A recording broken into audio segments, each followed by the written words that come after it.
ashver.com.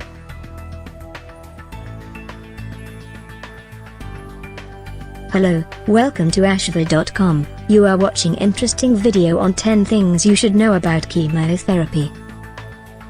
Please read the disclaimer carefully. There is no real way to describe the shock and fear I felt when I learned I had ovarian cancer. After a first and second opinion at Yale and Sloan Kettering coupled with my own research, I realized that chemotherapy was the best way for me to proceed, followed by my own comprehensive plan to build a bionic immune system. My doctor gave me little information regarding the side effects of chemotherapy, instead expecting me to formulate my own questions. In my state of shock and fear and with no knowledge whatsoever about chemotherapy, I was supposed to think of questions? Really? Somehow I found the courage to show up to my first chemotherapy session at Sloan Kettering.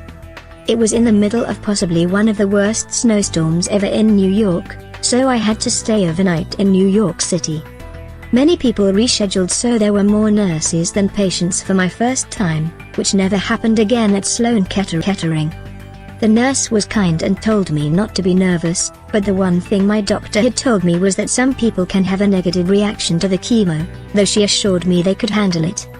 Soon I was hooked up to the 4, desperately hoping I wouldn't have a negative reaction, which I didn't. While I was thinking I could still run and never come back, I was finally handed a pamphlet with a list of all the possible short-term and long-term side effects of my chemotherapy. I don't know how they expected me to process the information at that time.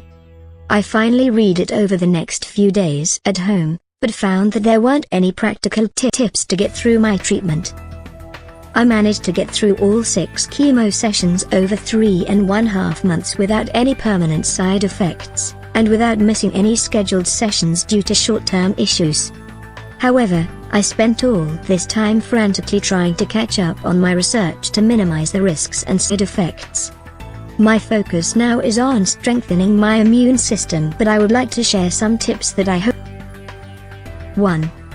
Avoid raw fish and vegetables. Chemotherapy can decrease your body's ability to fight even everyday bacteria, so avoid raw fish, uncooked vegetables, fruits without a peel, soft cheeses, and undercooked meat or eggs. Cooked vegetables are fine. 2. Be aware of the side effects of steroids. Steroids, usually used to prevent a reaction to the chemotherapy, can make you feel crazy. It took 2 cycles for me to discover that withdrawal from the steroids was causing me to feel extreme irritability and suicidal depression, sometimes simultaneously. If you feel any crazy emotions, discuss them with your doctor. My doctor lowered my dosage, which reduced some of the withdrawal symptoms. 3. Use a safe mouthwash. I used Biotin mouthwash many times a day and brushed and flossed regularly. Biotin is specially formulated to reduce dry mouth. It is important to minimize any bacteria in the mouth to avoid mouth sores, which can be extremely painful and difficult to heal during chemo. 4. Consider fasting. Side effects result when chemotherapy kills healthy cells along with the cancer cells. After my first session, I found a study indicating that fasting before, during, and after chemotherapy can reduce the effects of chemo on healthy cells, without reducing its effectiveness against cancer cells. The basic idea is that healthy, normal cells listen to your body's instructions to slow down growth due to the fasting, but cancer cells continue growing normally. Even now the results of the study are not yet released, but research is still being conducted at the Mayo Clinic.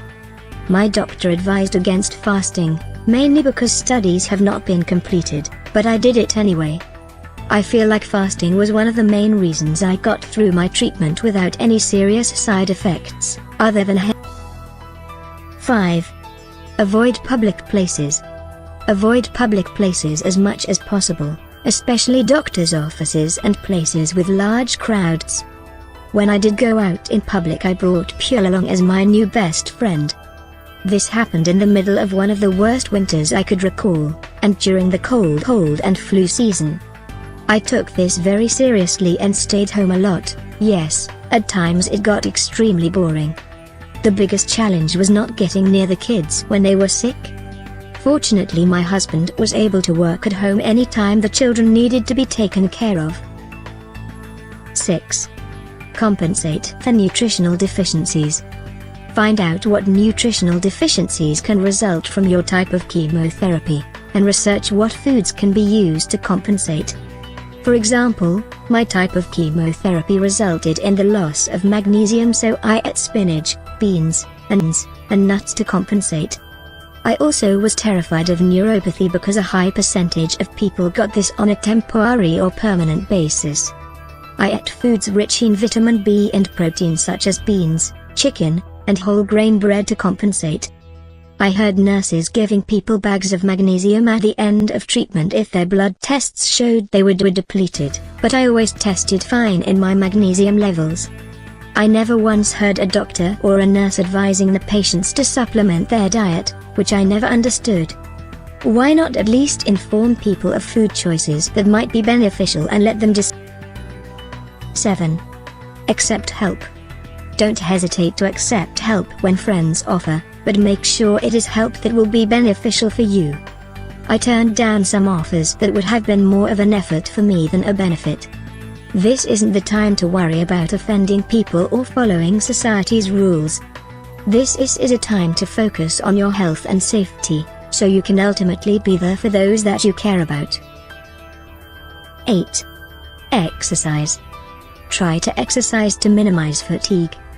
Exercise can be a walk with a friend or yoga at home.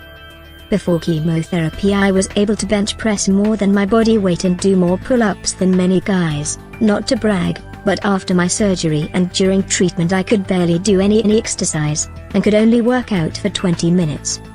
It is important to lower your expectations and accept that some exercise is better than none, rather than having unrealistic goals.